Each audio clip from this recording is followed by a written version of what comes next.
I'm Acho, Roddy Jones here to break down quite an eventful day in college football. The playoff bracket is set. Any noticeably absent teams? There may have been one. Somebody's got a little bit of a complaint here. Let's show you what it looks like. The Dirty Dozen has been named, and here they are. All 12 of them right there, and take a look at it. James Madison gets in as a 12, Tulane there as an 11, and at 10, there is Miami, and that's where all the controversy starts. You got Alabama and Oklahoma. They're going to have a rematch in Norman. The Tide hope to avenge a 2-point loss in Tuscaloosa back in mid-November. But the big story, Miami in at the 10 seed, with Notre Dame being left out entirely. Despite the loss in the Big Ten Championship, Ohio State, the defending champ, remains the slight favorite over Indiana to win the national championship.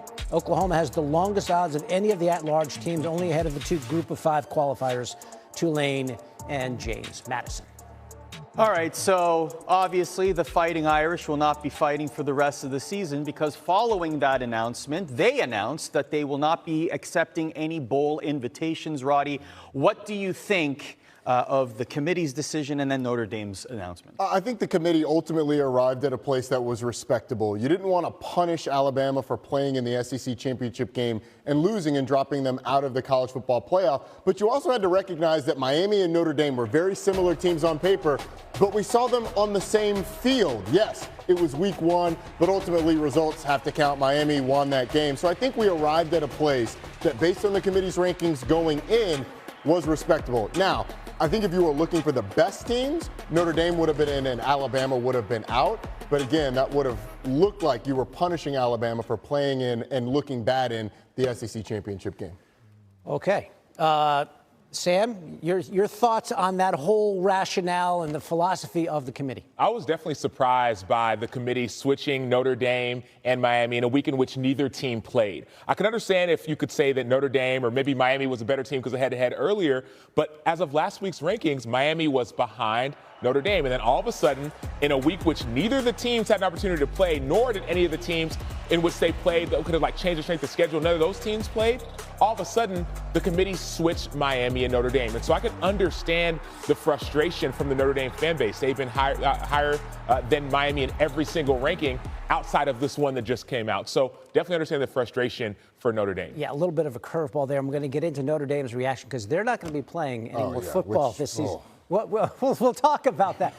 Meanwhile, there is a team from the state of Indiana that is in this, and that, of course, is Indiana, the top seed after the win last night in the Big Ten championship game. If you take a look at their path, Sam, what do you see? I think they have the best path or easiest path when it comes to teams that start off with that first round bye week. Why do I say that? Because they start off with a bye. That's one less game, one less opportunity to lose. But then if they're going to face either an Alabama team that's struggling on offense or Oklahoma team that hasn't played well on offense in 5 weeks. Then after that, they're going to play Texas Tech or Oregon, right? But I think they have an opportunity with that first round bye and then Alabama or Oklahoma. I think they have the easiest route when it comes to the teams with the first round bye. Indiana getting it done on both sides of the football all season, top 5 in the nation in points scored and fewest points allowed. Roddy is set for the playoff, and Notre Dame is not one of the final 12 teams in that bracket. Miami jumped the Irish to take the last at-large bid, giving the ACC a spot after speculation they'd be left out entirely. Here's Heather Dinich with more. I asked Selection Committee Chair Hunter Yurachek why Alabama didn't drop in spite of the way it played in the loss to Georgia in the SEC championship game. And he told me that there was a sense within the room that Alabama shouldn't be punished for playing in the SEC championship game. Plus, the Tide had the regular season win on the road against Georgia. Because Alabama didn't drop, though, and because BYU did, that left Miami and Notre Dame right next to each other. I asked Yurachek why those teams flipped when they didn't play, and all season long they deemed Notre Dame the better team. And his answer was basically proximity. Because they were right next to each other, that head-to-head tiebreaker and Miami's season-opening win was the difference in the room. The most difficult part of this whole process, he told me, was knowing that one of those 3 teams was going to be left out. Notre Dame athletic director Pete Bavacqua told ESPN that the program is in utter disbelief and shock after not getting in, called the rankings ahead of Selection Sunday a farce. Along those lines, the school shared on social media that the football team has decided to withdraw their name from consideration for a bowl game. Well, the college football playoff bracket has been released, and the big news, of course, Miami getting into the CFP field over Notre Dame going into this week. Some controversy there, a lot of gnashing of teeth and what have you, but some really great matchups coming up here starting December 19th with Alabama at Oklahoma in a regular season rematch from just a few weeks ago.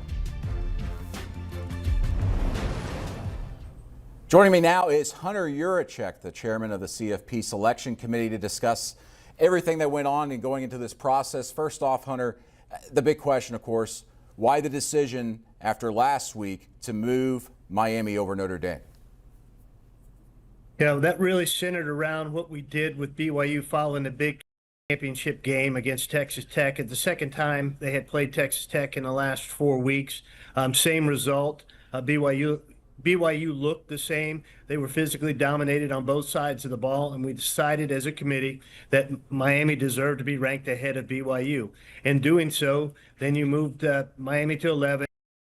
Then was Notre Dame at 10. And then you had that direct head-to-head comparison between those two teams. And as you look at the resumes of both Miami and Notre Dame, they're almost identical.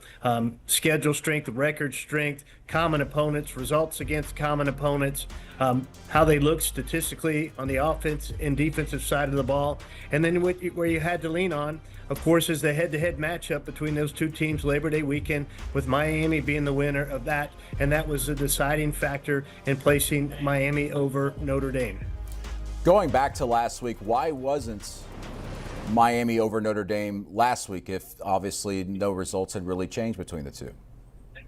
Because we had felt as a committee that Notre Dame deserved to be ahead of BYU and BYU deserved to be ahead of Miami. Thus, Notre Dame deserved to be ahead of Miami because they were ahead of BYU. And there was not, we compared those two teams. Head to head is just one of the tools in our toolbox, one of the data points that we use. And because of BYU being sandwiched in between them, there was not enough to move Miami ahead of both BYU and Notre Dame. Yeah, I was wondering, every conference championship loser this past week ended up actually dropping in the rankings except for Alabama. So why did Alabama, after losing by 3 touchdowns and the rush offense being held to just 1 yard, get the benefit of the fact there of not being able to drop in the rankings while everybody else did?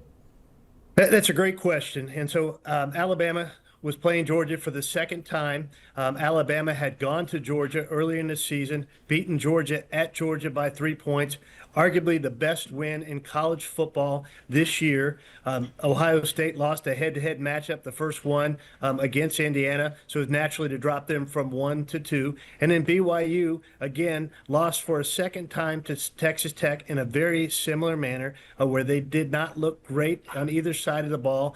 Texas Tech really dominated them physically, dominated both of those games.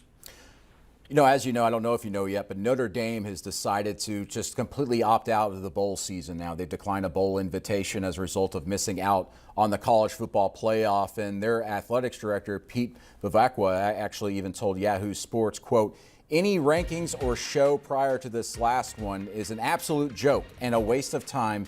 Why put these young student athletes through these false emotions just to pull the rug out from underneath them?